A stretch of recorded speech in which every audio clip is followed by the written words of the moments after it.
Welcome, this is Najma Minhas with Global Village Space. Today I'm joined with DG ISPR, General Babar Iftikhar. General Saab, thank you so much for joining me today. Thank you for having me. Thank you. If you don't mind, I'll just take this off. I'd like to start off by saying you and the Foreign Minister did an excellent job in presenting a detailed dossier with solid facts on Indian sponsorship of terrorism in Pakistan. What has the response been so far from the international community?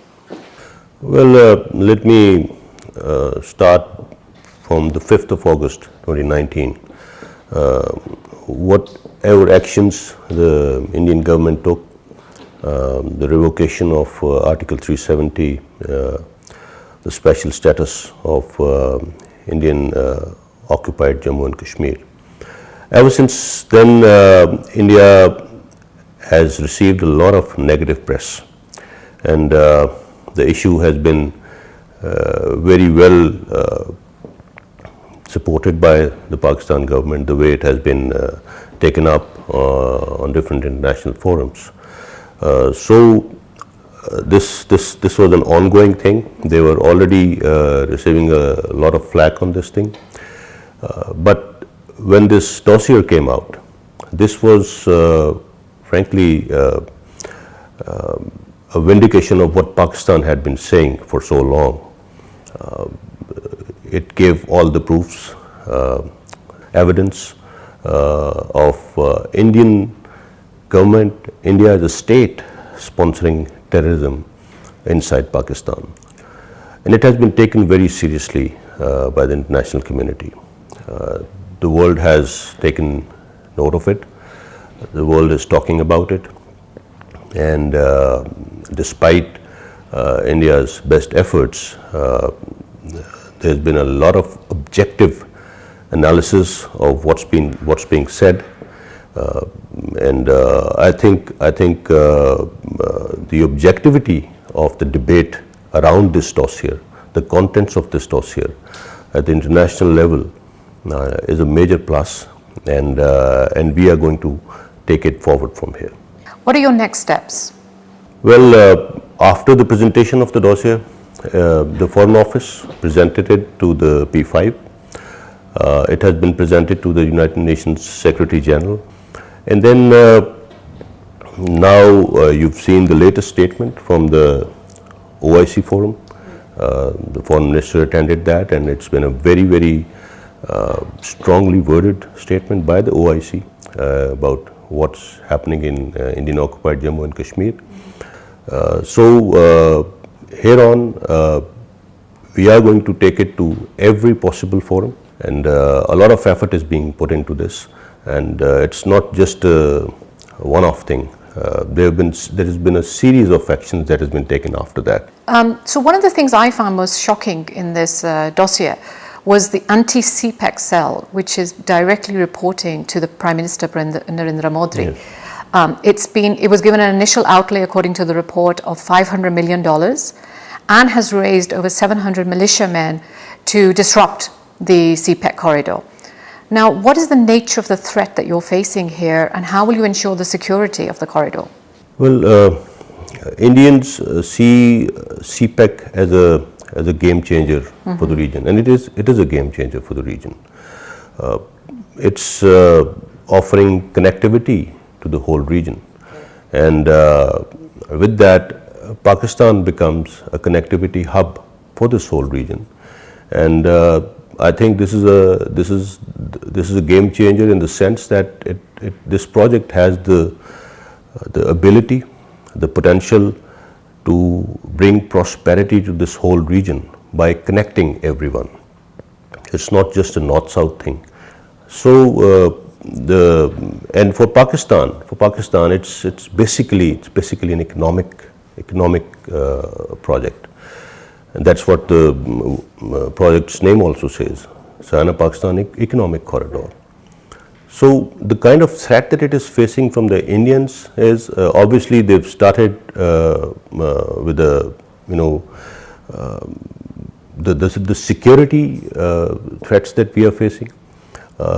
There's a lot of terrorist activity going on around it, and they've also started bringing in some very strange arguments about where it starts from and where it ends, and how Indians are not very comfortable with the project passing through certain territories in Pakistan.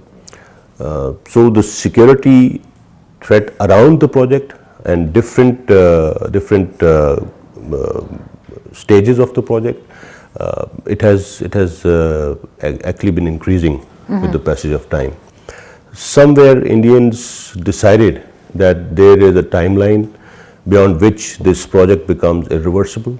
Okay. And they feel that the progress of this project must be retarded as much as possible so that it doesn't cross that timeline, and it can be somehow reversed. You're saying that Indians fear this project as a game changer, and that it'll bring prosperity to the region.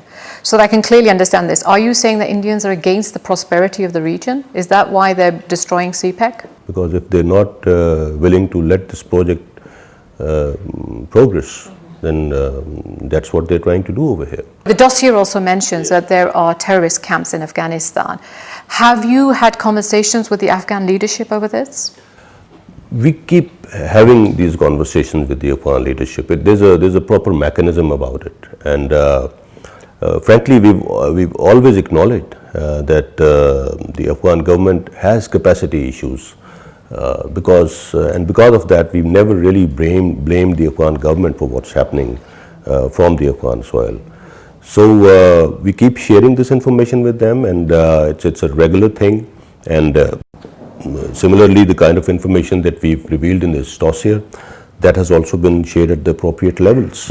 So connected to this, since this particular zone is also being used to target the CPEC,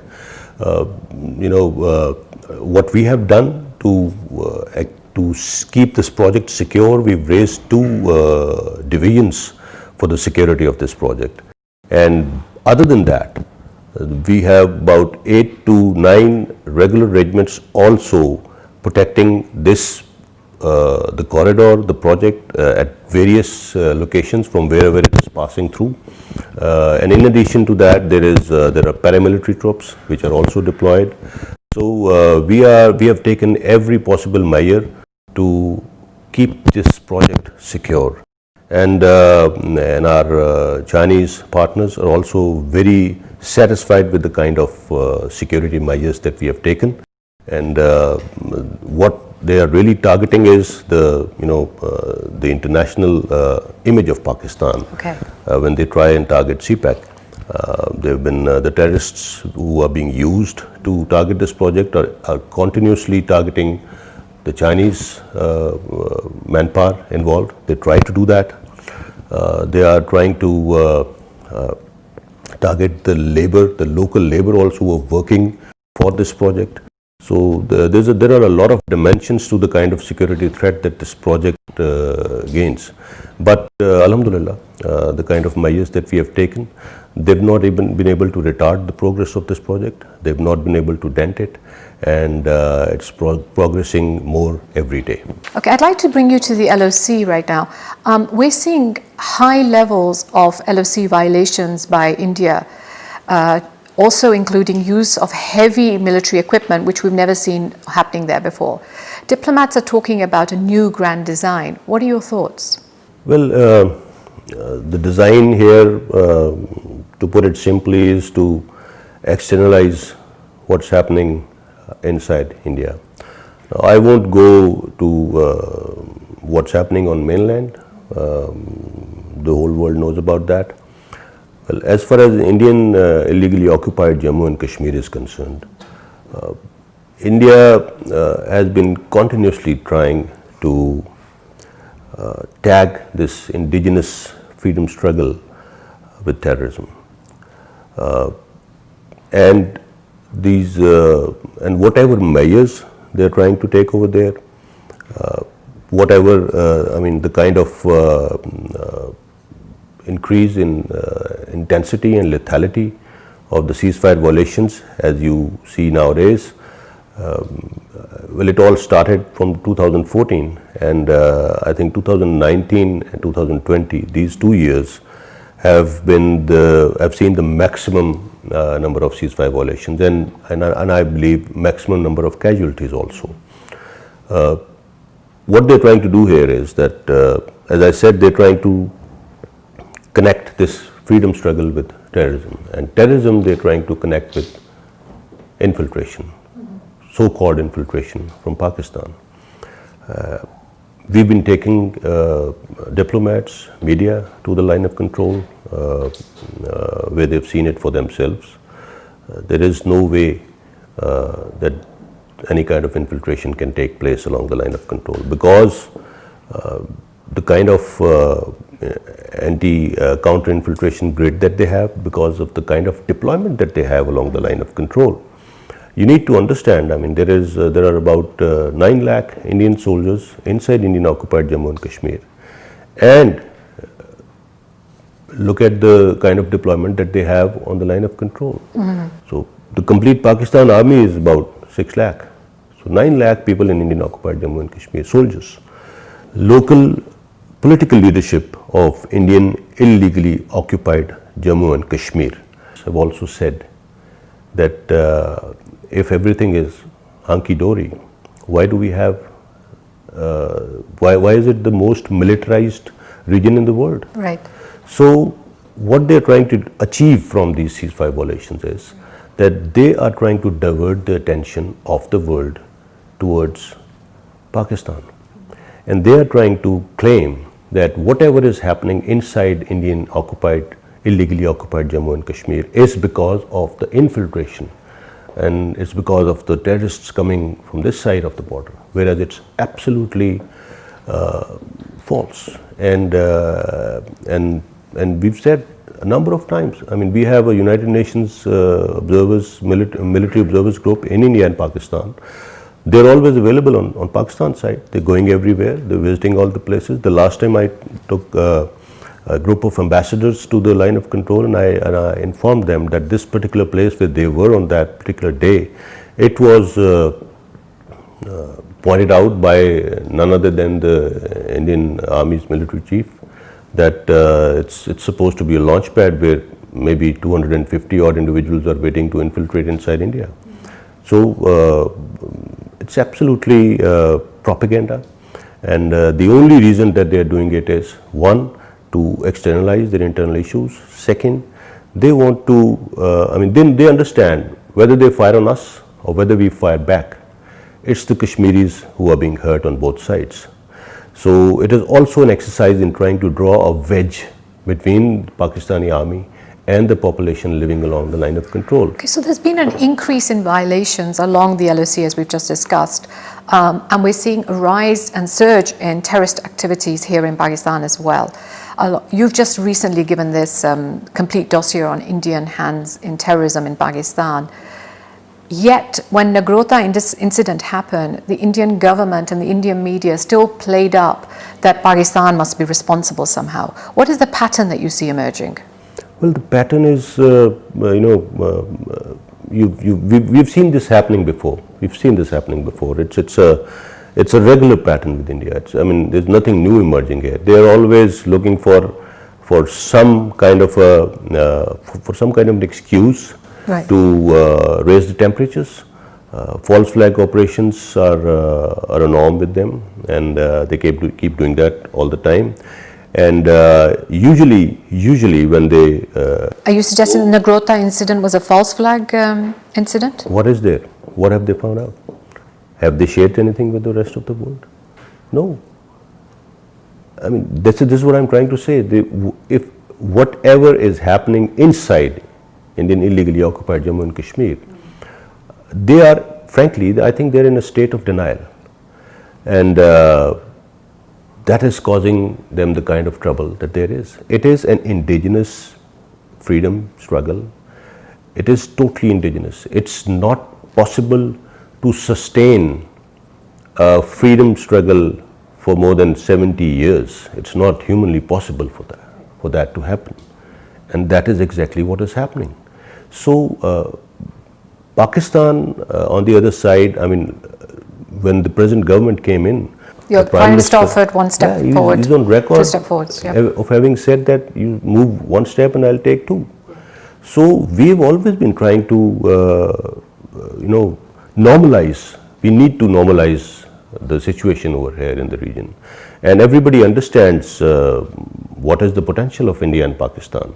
So the pattern here is, whenever there is a major event coming up in the world, anywhere else, something happens, something that can connect Pakistan to terrorism. It was interesting that you mentioned Indian propaganda as well. Social media that we're seeing right now, there's a massive increase in fake news, misinformation, disinformation about Pakistan, about the Pakistani army and so on. Recently we saw the hashtag trending in Twitter, civil war in Karachi.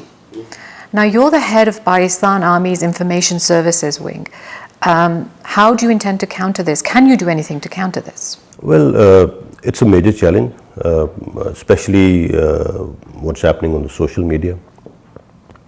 And again, the best way to handle this is transparency.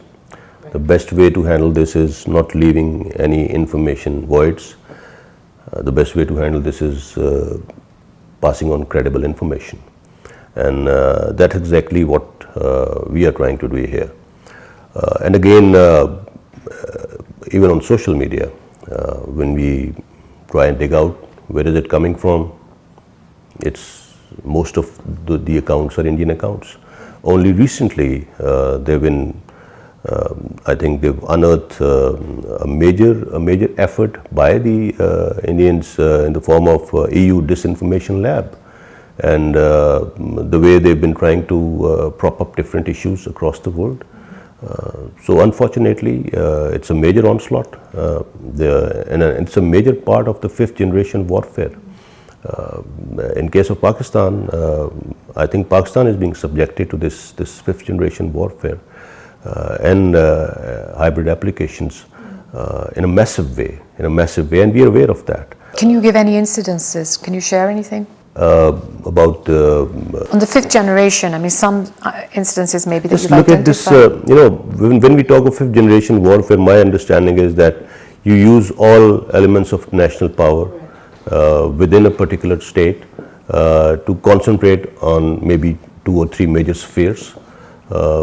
In our case, probably it's our economy is being targeted, and the other part is the information domain. An information domain, pick out one little incident which has anything to do with Pakistan and specifically to do with Pakistan Army, and look how it gets viral. There've been several hashtags in the last 6 months that were even reported, very trivial news, which were even reported by international news organizations, and they were pushed vehemently by the Indian accounts. The kind of links that you find on social media of some negative press going for Pakistan, 90% of that is coming from Indian websites. So there are so many examples. Like you just said, civil war in Karachi. What happened? There was nothing on ground. And then, and I think by doing this, Indian media has also lost its credibility to quite an extent. And the whole world is recognizing that. When we're looking at the 5th generation warfare, in which particular domain has India been targeting Pakistan? Well, to put it simply, I would say in the diplomatic domain, in the information domain, and of course the military engagements that they are doing, what's happening on the line of control, in economy, in the economic domain, financially, and in lawfare. So these are different domains that they are targeting Pakistan in. And you can see this practically unfolding everywhere. May it be their lobbying before we go into FATF plenaries, may it be they're trying to use their influence at the United Nations Forum or different other forums in the world. It's everywhere, and basically what they're trying to do is they target Pakistan from different directions to slow down the kind of progress, the kind of trajectory that Pakistan has for the future. Okay, so I'd like to take you to a slightly different field. The United States and India are developing a close strategic relationship, especially in the Indo-Pacific. Recently, they signed the Becca deal. Limoa has been signed before that. Along with this, Indian military spending is at all-time highs. Currently, they're spending $71 billion. India is the world's third largest military, has the world's third largest military expenditure after US and China. What kind of threat perception does this create for you, and how do you intend to tackle it? Well, the threat perception in our case is very clear. India is aiming at equipping herself with high-tech material, and that's what these agreements are offering. Whether it's weapon systems, whether it's classified information. So I believe if we talk of the region, whenever conventional balance is disturbed, the balance of power as we call it, it leads to other avenues. So in our case, as far as we are concerned, I think the differential of defense spending between India and Pakistan is almost 1 to 9.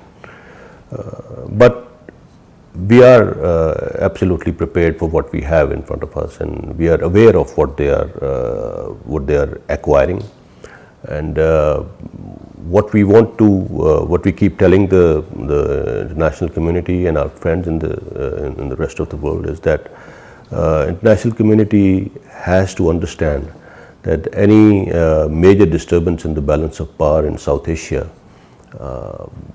will be a major disaster for not only for the region but also for the rest of the world. So this balance of power must be maintained at every level, and the more it is disturbed, the more it gets lopsided, the more dangerous it becomes. I'd like to take you to the western border now. Pakistan Army has been doing clearing operations there for the past decade. You've been securing the borders. How far are these initiatives, and will they actually give us long-term security? Yes, I think we've come a long way on that account. As far as the western border is concerned, our aim has been to ensure better management of this border. So we've, after we were through with the operations that we were doing, right now there is not a single inch of our land along the western border which is not being manned by our soldiers. So then we started off with the fencing, because it's a very porous border, and it was a major undertaking. But alhamdulillah, right now we've fenced about 83% of the Pakistan-Afghan border. So by the end of this month, inshallah, we would have completed that. We are hoping completed the Afghan-Pakistan border. Pakistan-Afghanistan part of the border that falls both in Khyber Pakhtunkhwa and Balochistan.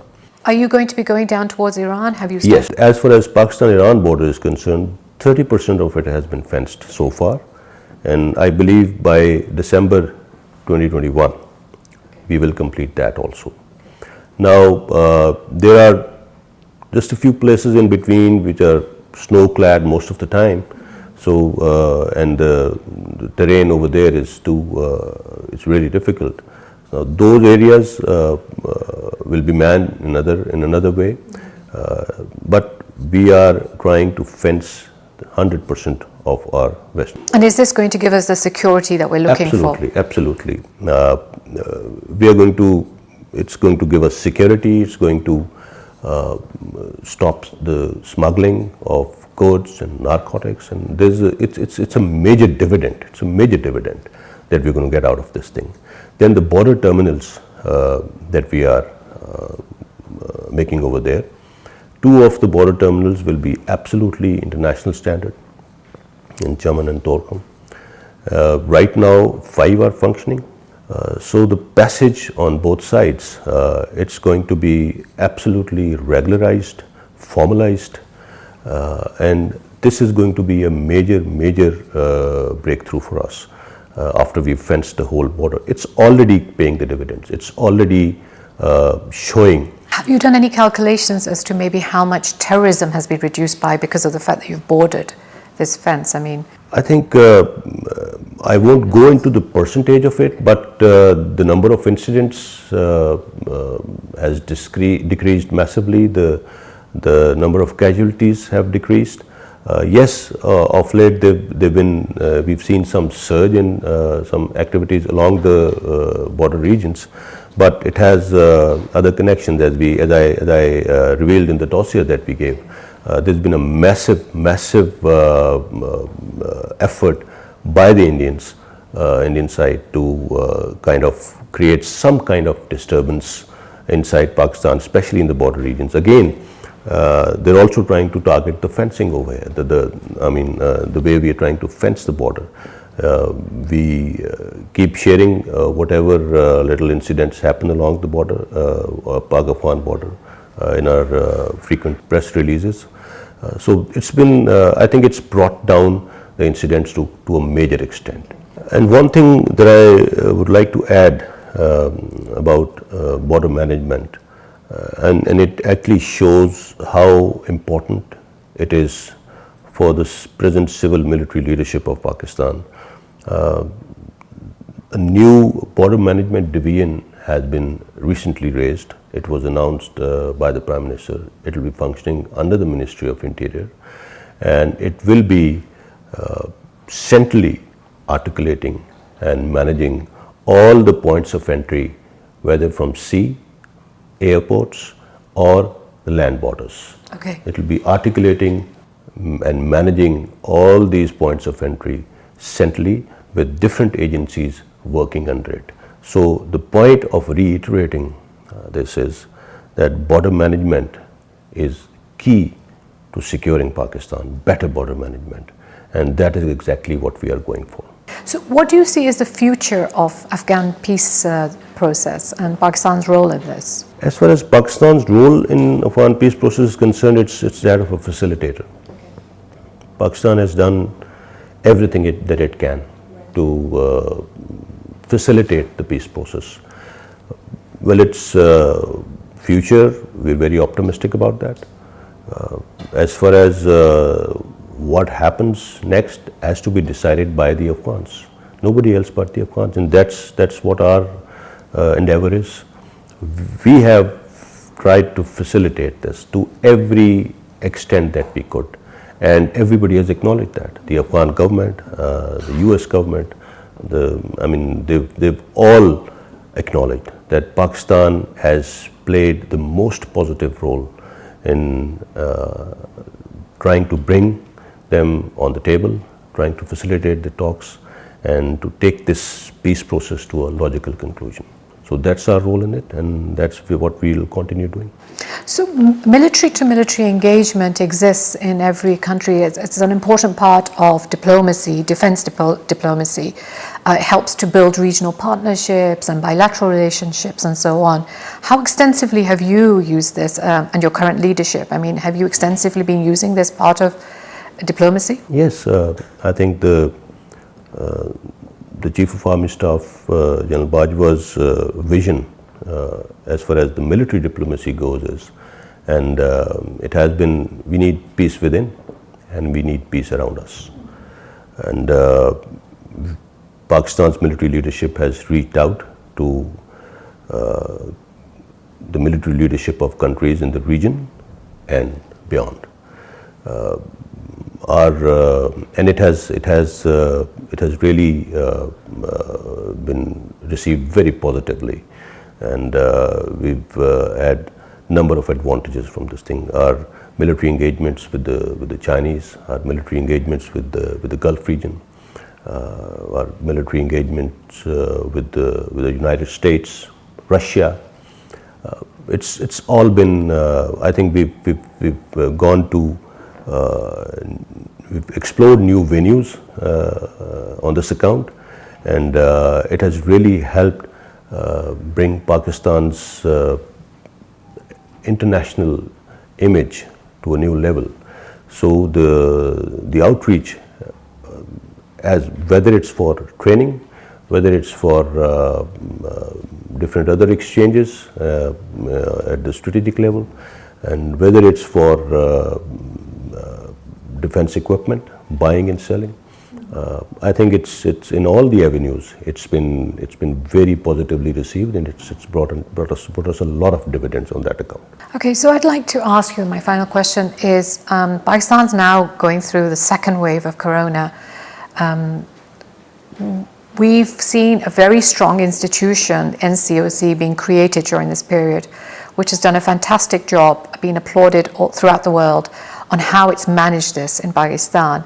What has been the Pakistan Army's role in supporting it? Right from the day one, Pakistan Army has been part of every effort that has been undertaken by the government, by the people of Pakistan to control this. You've talked of NCOC. I'm sure you may even have visited the place. It's being manned by the military and their civil counterparts. When this setup came, it was when we came up with the setup. The idea was to better articulate the resources. So it worked really well. We started with deployment of Pakistan Army soldiers across Pakistan, all across, when we were trying to kind of exercise some smart lockdowns. The information technology part has also been supplemented by the the capability that the Army has. So at every level, may it be information technology, may it be implementation and execution of different instructions being given by the government, Pakistan Army has been in the thick and thin of all these things. So what has been Pakistan Army's role during the second wave of COVID? As far as the second wave is concerned, I believe ever since we started fighting this pandemic, there's been a lot of capacity building, and we've enhanced our ability. We've been able to enhance our ability to fight this in a better way.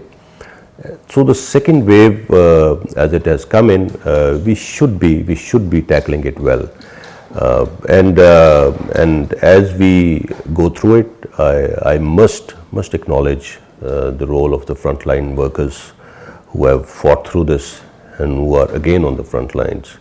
And I would also like to make a special mention of how the media has helped in educating the masses about what this pandemic is all about, and how to keep yourselves safe in these circumstances.